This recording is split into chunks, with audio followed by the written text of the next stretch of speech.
Welcome back, RnR episode number 13. We're already on episode 13 here. We just officially passed the 20th game of the season. We are in Schaumburg, Illinois right now in the manager's hotel room. We got nice couches here, but it was definitely loud in the lobby. Let's see what you were talking about there. Yeah, it's not bad here though, right? Because I had a couple triple up on this trip, and this is not a bad triple up hotel. Yeah. Well, this pulls out into a bed.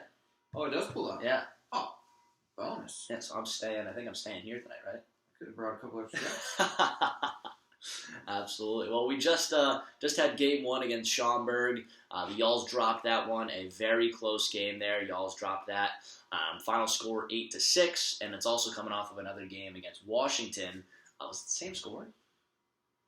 That one 8. That was 6-5. Still a close game. It was 6-5. Yeah, it was 6-4 going into the ninth. Yeah, 6-4 going into the ninth. That's the game against Washington. That was the series finale there. So we'll be recapping both those two here on this RnR episode number 13. Let's start with Washington there. You had a rubber match against, a first-place team after coming off a walk-off win. Langston Ginder plating Jeremiah Burks on a sacrifice fly. And in that first inning, you guys tacked on 4 runs. Mm-hmm. It was like, oh my gosh, the Y'alls are hot. And then you go throughout the rest of it. Dario Frigio still on the mound through 6 innings, fired the next 5 shutout. Let them get back into the game. You didn't score again until that 9th inning. What did you see in that game on the hitting side? Obviously, got active early. Was it a lack of energy the rest of the way through, or did they just let it stop? I don't think so. I don't. That was one of the things we talked about in between was keep adding on, keeping the pressure on, not letting up. We did have a couple quick outs, but.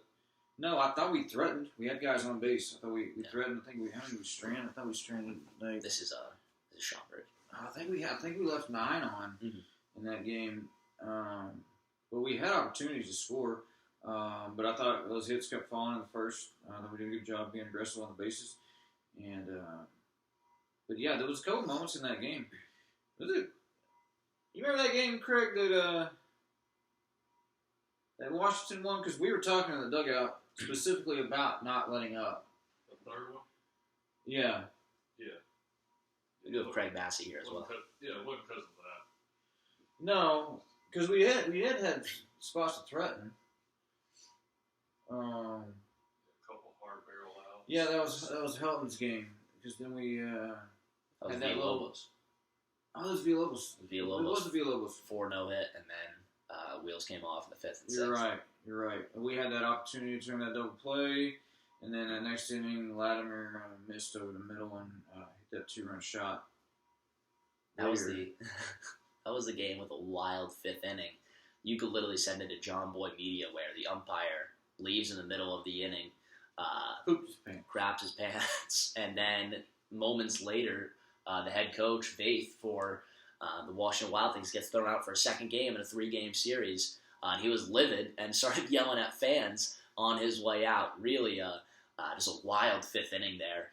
And that's when the wheels started to come off for Villalobos. He was perfect through 4. What did you see from Villa that day?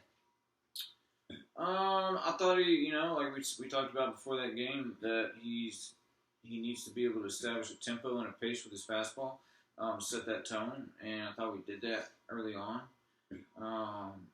And then I think, you get 4 no-hit, 4 perfect, whatever it is, going back out there, I think,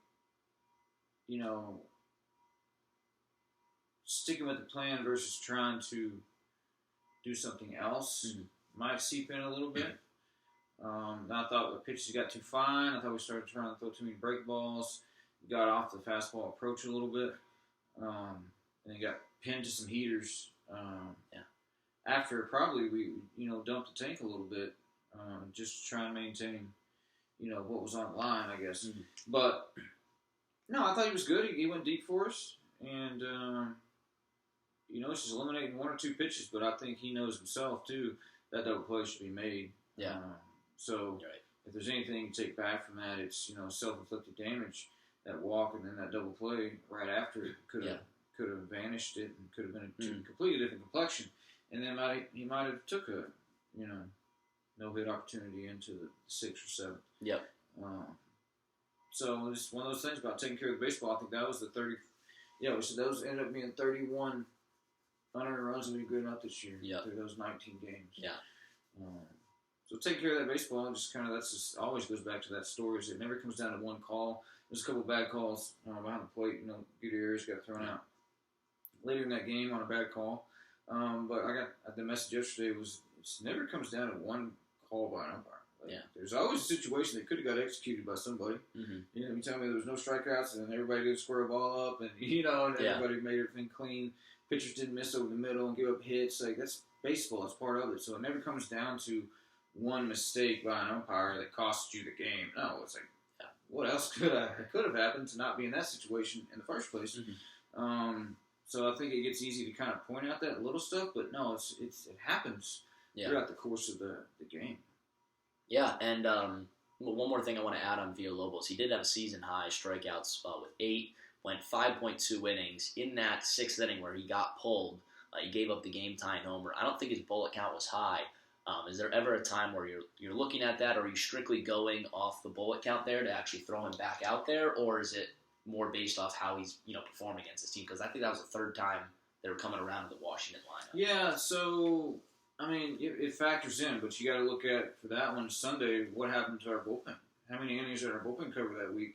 So how many did I need Villalobos to cover because we only had 2 arms that were fresh and everybody else was an emergency? So the bullet count is always going to be there for the safety of our arms, and we want to build them up because they're still early in the season. They're only on their 3rd or 4th start, and so I want them by their 10th, 12th start being able to be comfortable to go 110 easy. So there's no need to push that now.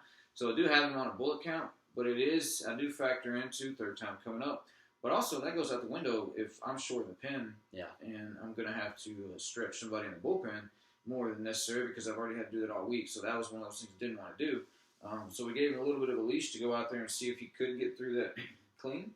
And now we know. Yeah, absolutely. You're right. We were very stretched thin, through that 6-game series there. I mean, we had the 3 in Lake Erie, where obviously you had to use a lot of the bullpen, and then came back home for another 3 there. So we were stretched thin at the end of that. Let's flash over to this one. We got off the rest day, travel here to Schaumburg, and you're facing Cole Cook. Cole Cook dominated us the last time around. We spoke after that first game, that's just a game that Cook's going to have. He's a good pitcher, but the first time you see him, he's going to be dominant. 7 innings pitched in that one, 11 strikeouts. This time we come back around, we're getting to him. Your plan's working. I know you said you wanted to attack early, get him off rhythm.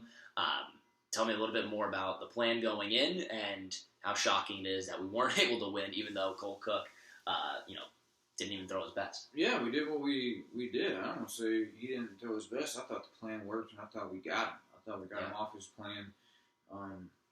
Made him uncomfortable. Had guys on base. We were threatening, and it's not easy. Making him get off field bunts.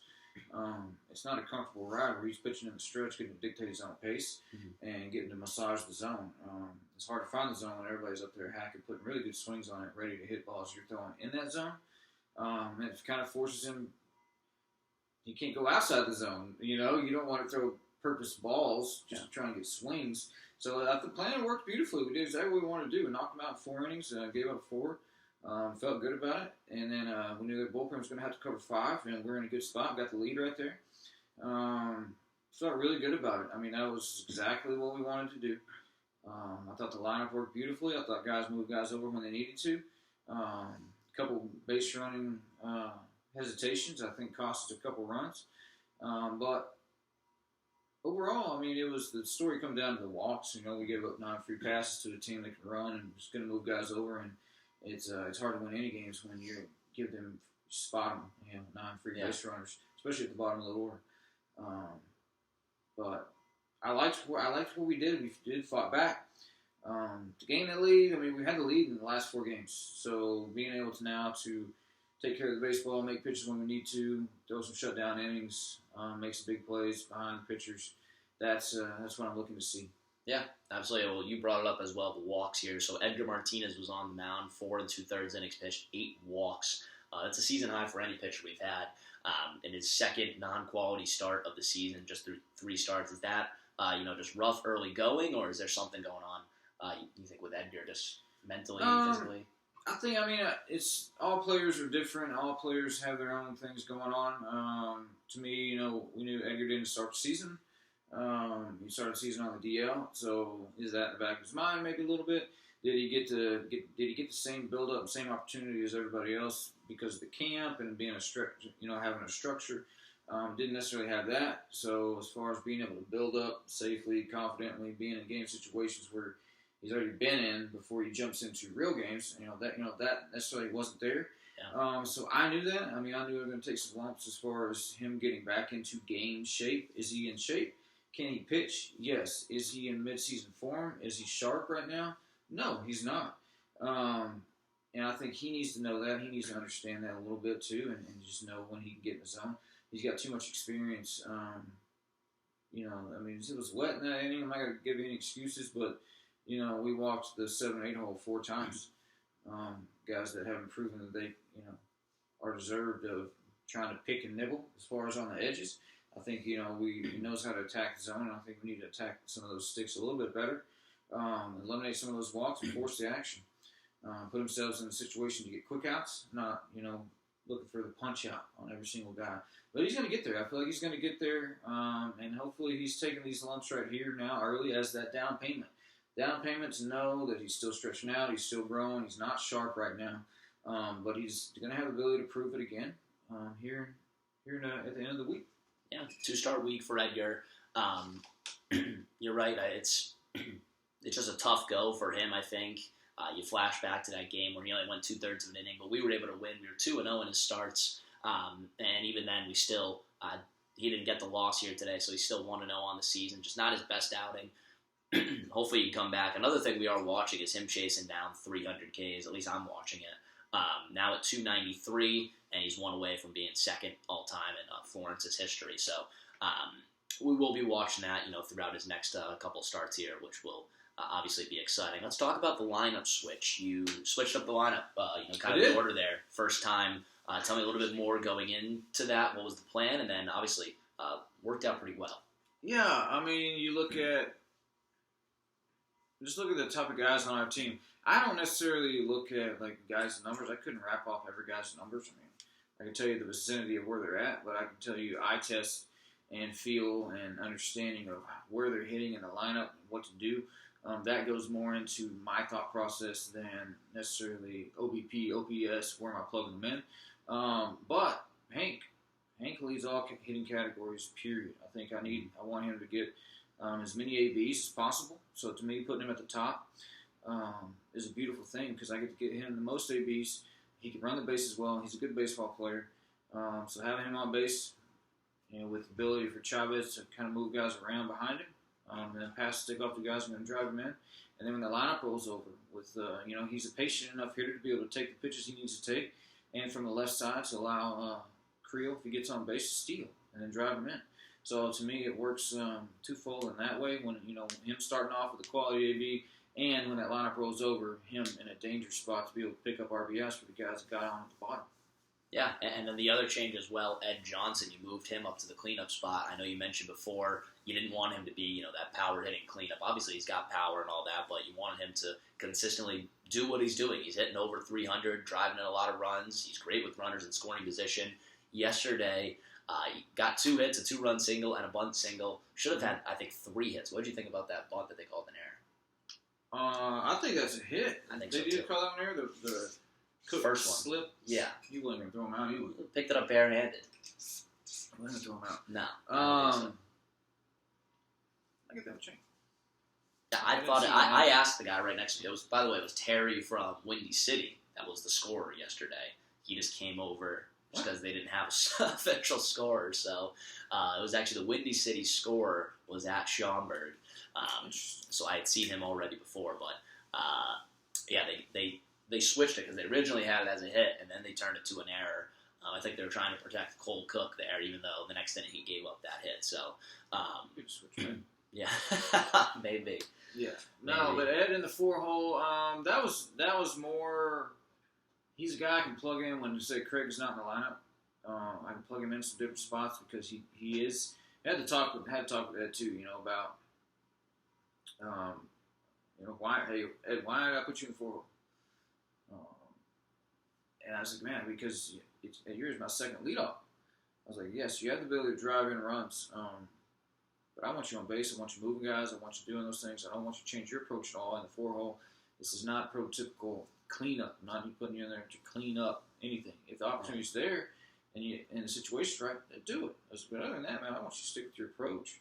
Move guys over when you need to and set the table for Richardson and Reeves coming up right behind you.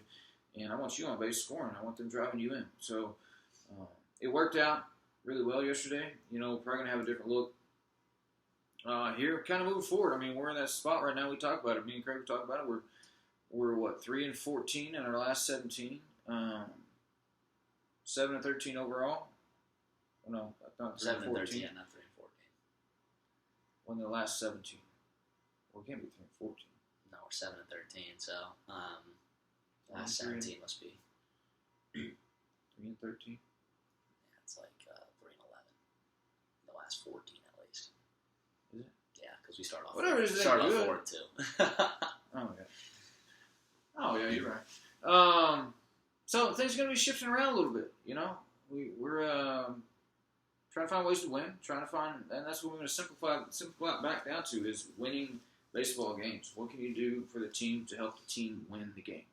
Because if you're not doing that, like I said, man, I'm going to move stuff around, and this is a team game. I never have to feel like I'm stuck with the team. So things are going to happen. The name of this game, name of this league, and name of independent baseball is winning. And I want to win.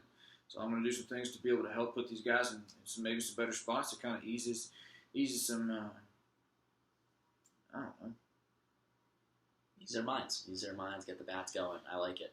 We'll see. I'm definitely excited to see it. And, you know, something pivotal you said to me yesterday, you got 76 games left. Now 75, still got a lot of the season left. And hopefully, you know, we can come back, at least scratch one across against the Boomers today, which would be good.